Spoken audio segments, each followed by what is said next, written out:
Դիլիջանում հայտնաբերվել եւ ձերբակալվել են հուլիսի 18-ին Երևանում Մուրացանի փողոցում հանցագործություն կատարելու համար մեղադրվող երկու հետախուզվողներ։ Միջադեպը տեղի էր ունեցել Մուրացան 109 հասցեում, հնչել էին կրակոցներ, 20-ամյա երիտասարդը մահացել էր, 15-ամյա երիտասարդը վիրավորվել։ Ըստ տեղեկությունների հնչել էին 30-ից ավելի կրակոցներ։ Ավելի ուշ պարզվել էր, որ ձերբակալվածներից մեկը ոստիկանության ներքին անվտանգության վարչության նախկին պետ Արմեն Հակոբյանի եղբայրն է, Գուրգեն Հակոբյանը։ Նրան ձերբակալել էին քրեական ենթամշակույթին հարելու մեղադրանքով եւ կալանավորելու միջնորդություն էին ներկայացրել դատարան։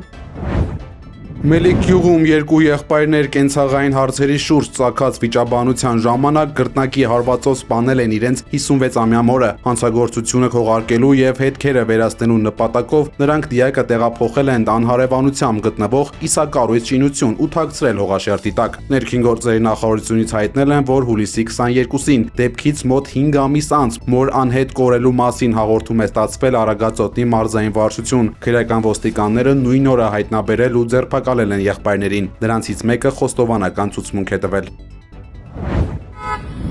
Արցախի պողոտան տևական ժամանակ է հոսանքազրկված է, ինչի պատճառով չեն աշխատում լուսացույցերը։ Արդյունքում երթևեկությունը լիովին կոլապսի է ենթարկվել։ Համացանցում տարածված կադրերում երևում է, որ Խաչմերուկում ստեղծված վտանգավոր իրավիճակում վարորդներին եւ հետիոտներին օգնելու համար երթևեկությունը ստիպված են կարգավորել քաղաքացիները, քանի որ դեպքի վայրում բարեկային ծառայության աշխատակիցներ չկան։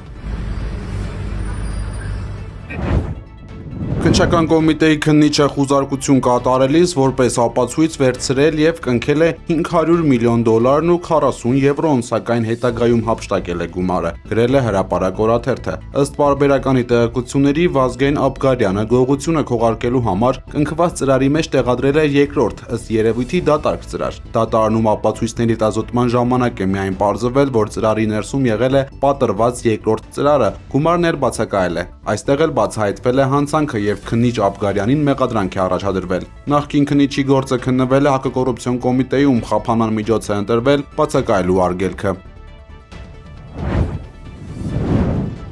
Իրանի Ահվազ քաղաքին ԱՄՆ-ի հարվածի հետևանքով 4 մարդ է զոհվել, եւս 5 ստացել տարբեր աստիճանի մարմնական վնասվածքներ։ Բենդեր Աբասին հասցված հարվածի հետևանքով 2 մարդ հետ ուժել հայտնել է ԻԼԻՊ գործակալությունը։ Հաղորդվում է նաեւ, որ պայթյուններ են հնչել իրանական Ֆիրուզաբադ, Թեֆտ, Խորեմաբադ, Ջասկ, Օմիդիե եւ Էնդիմեշկ քաղաքներում, Հոնդաբա շրջանում եւ Քեշբ կղզում։ Տուժածների մասին չի նշվում։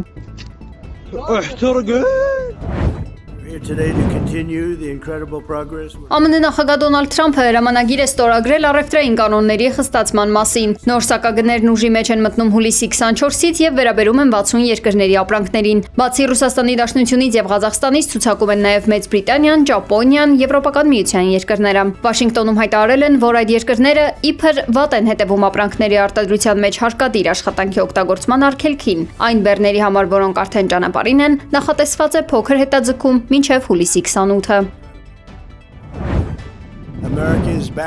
ԱՄՆ նախագահ Դոնալդ Թրամփը Axios-ին տված հարցազրույցում հայտարարել է, որ լրջորեն դիտարկում է Իրանում լայնածավալ մարտական գործողությունները վերսկսելու հնարավորությունը։ Ես դիտարկում եմ զանգվածային հարձակում ավելի մեծ, քան երբևէ։ Ես մոտ եմ որոշում կայացնելուն, մենք ամեն ինչ պատրաստել ենք դրա համար, ասել է Թրամփը։ Անդրադառնալով Իսրայելի հնարավոր մասնակցությանը, Թրամփը նշել է, որ Իսրայելի վարչապետ Բենյամին Նեթանյահուն 2 րոպեում կմիանա, եթե ինքը խնդրի, սակայն հավելել է, որ նոր գործողություն սկսելու համար իրենք որևէ մեկի կարիքը չունեն։ Ընդհանուր իրավիճակի մասին խոսելով նախագահը հավելել է, որ իրանցիները ցանկանում են բանակցել, սակայն դեռևս պատրաստ չեն գործարքի գնալ, քանի որ նրա խոսքով նրանք դեռ բավականաչափ ցավ չեն զգացել։